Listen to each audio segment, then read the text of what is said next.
এবার মালদার দিকে নজর রাখবো, কারণ গ্যাসের লাইনে নোটবন্দি স্মৃতি। আধার লিঙ্কে লম্বা লাইন গ্যাসের দোকানে, যে ছবি দেখছেন মালদার ছবি দেখছেন, মালদায় গ্যাসের দোকানে গ্রাহকদের ভিড়, আর সেই নোটবন্দির স্মৃতি যেন কোথাও ফিরে আসলো।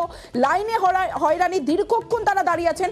সরাসরি চলে যাব, সেবক দেব শর্মা রয়েছে মালদা থেকে, সেবকের সঙ্গে কথা বলবো। সেবক, সেই নোটবন্দির সময়ের ছবি তো দেখা যাচ্ছে, এই যে লম্বা লাইন, কেন এতক্ষণ ধরে তাদের লাইনে দাঁড়াতে হচ্ছে, কেন কাজ হচ্ছে না এতক্ষণ লাইনে দাঁড়ানোর পর?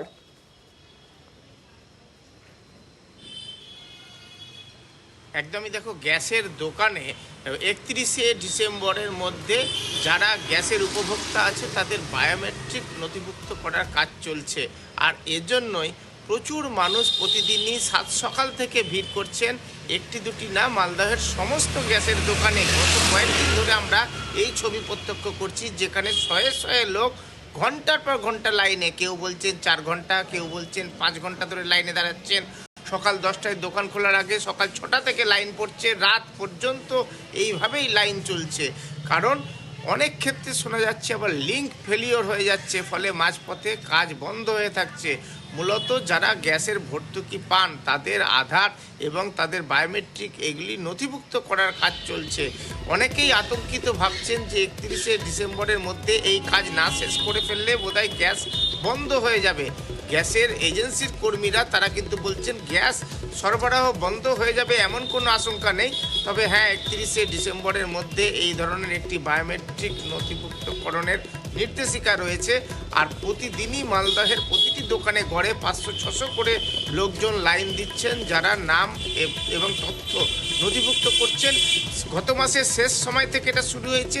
এ পর্যন্ত এক একটি গ্যাসের দোকানে গড়ে 10,000 বা তারও বেশি উপভোক্তা ইতিমধ্যেই কিন্তু এই প্রক্রিয়ায় অংশ নিয়েছেন এবং যত দিন যাচ্ছে ততই কিন্তু দেখা যাচ্ছে লাইন দীর্ঘ হচ্ছে, যেন নোটবন্দির স্মৃতি। একেবারে তোমার মাধ্যমে আমরা সেই ছবি দেখলাম, মালদার ছবি, যেখানে গ্যাসের দোকানের সামনে লম্বা লাইন আধার লিঙ্ক করার জন্য। সকাল 6টা থেকে দাঁড়িয়ে আছি, এই যে লিঙ্ক করা আছে গ্যাসের। কালকে এসেছিলেন? হ্যাঁ, কালকে 1:30টার সময় ঘুরে গেছে, সকাল 7টায় এসছে। তো সবাই ভয় দেখাচ্ছে যে লিঙ্ক না করলে গ্যাস পাবে না। সেই সকাল 9টা থেকে দাঁড়িয়ে আছি, এখনো পর্যন্ত কোনো শুরু হয় না। ওয়াইফের বাড়িতে, ওয়াইফ হাই সুগার পেশেন্ট, বিছনায় মাথা ঘুরে পড়ে গেছে, বিছনায় শুয়ে রেখে দিয়ে এসছি। এখানে কখন যে যাবো, কখন রান্না বান্না করবো, কখন যে খাবো, বাচ্চা কাচ্চাদেরকে দিব, বলা মুশকিল। 31 তারিখের মধ্যে সব এইভাবে করলে হবে। বাইরের যদি অনলাইনে যদি দিত তাহলে সুবিধা হতো। আধারের সঙ্গে গ্যাসের কানেকশনটা লিঙ্ক করতে হচ্ছে। এখন লিঙ্ক নেই বলে অসুবিধা হচ্ছে, ঘন্টা দুয়েক লিঙ্ক নেই। লিঙ্ক থাকলে খুব তাড়াতাড়ি হয়ে যাবে। গতকাল থেকে হচ্ছে, মাঝে লিঙ্ক ঠিক ছিল, গতকাল সমস্যা ছিল, আজকে একটু বেশি আছে। হ্যাঁ, 31 তারিখ বলেছে, তো আমাদের মনে হয় আরো নির্দেশ বাড়বে, সময়টা বাড়াবে। মালদার ছবি দেখলেন, মালদার পাশাপাশি বীরভূমের ছবিটাও কিন্তু এক। ভোর থেকে লম্বা লাইন সিউড়ির গ্যাসের দোকানগুলির সামনে। কেওয়াইসি, ফিঙ্গারপ্রিন্ট ও রেটিনা স্ক্যানের জন্য দীর্ঘক্ষণ লাইনে দাঁড়াতে হচ্ছে গ্রাহকদের। 31শে ডিসেম্বর পর্যন্ত সময়সীমা উজালা গ্যাসের। কেওয়াইসি জমা করার কাজের মধ্যে সার্ভার খারাপ হয়ে যাওয়ায় আরও বাড়ছে ভোগান্তি।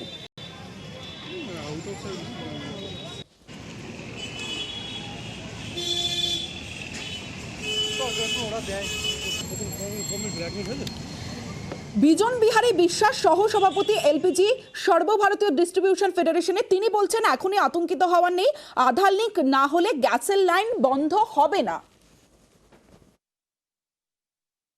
এই প্রসেসটা প্রযোজ্য হচ্ছে যারা ভর্তুকি নেবে তাদের জন্য, যেরকম উজ্জ্বলা কানেকশন, সেগুলোতে এটা বেশি দরকার। এবার এটা কিন্তু কোথাও বলা নেই যে এটা না করলে বন্ধ হয়ে যাবে বা কোনো কিছু, বাট ম্যাক্সিমাম যেটা আমরা অ্যান্টিসিপেট করছি সেটা হচ্ছে যদি কেউ না করতে পারে বা না করে, তাহলে এই 19 টাকা 57 পয়সা হয়তো পাবেন না। ডেট যেটা তেল কোম্পানিগুলো, মানে অয়েল কোম্পানিগুলো যে ডেট দিয়েছে আমাদেরকে, ডিস্ট্রিবিউটারদেরকে, সেটা হচ্ছে 31/12/2023।